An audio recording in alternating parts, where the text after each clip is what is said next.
naujausia su pergalė 92-79 išvykoje prieš Kretingą. Kaip rungtynės?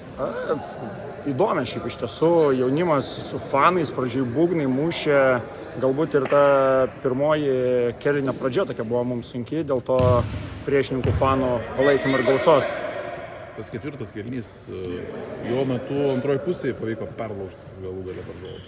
Aš manau, kad vis tiek jautėm, kad pergalė kaip ir mūsų pusėje, ta antra pusė galbūt varžovai jau nebe tiek stengiasi, mes laisviau žaidėm, kas davė ir taškų.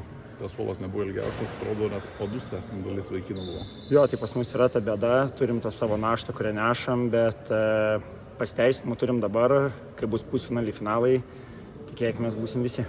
Pats gavai velnių, ta klaida paskutinę sekundę komandos draugai nepagyrė. Aš manau, kad krepšinis yra komandiškas sportas, priešų ten nėra, po, kaip sakyti, to švilpuko norisi, kad visi atsižymėtų, net ir varžovai. Nesilaikėm gynybos plano, leidom 18 labai daug užmėti trajakais, tada pradėjom, vis tiek neapgynėm jo, 13 pradėjo varyti ir tiesiog bandėm kabintis 3 kėlinius, jau 4 palūžėm visiškai.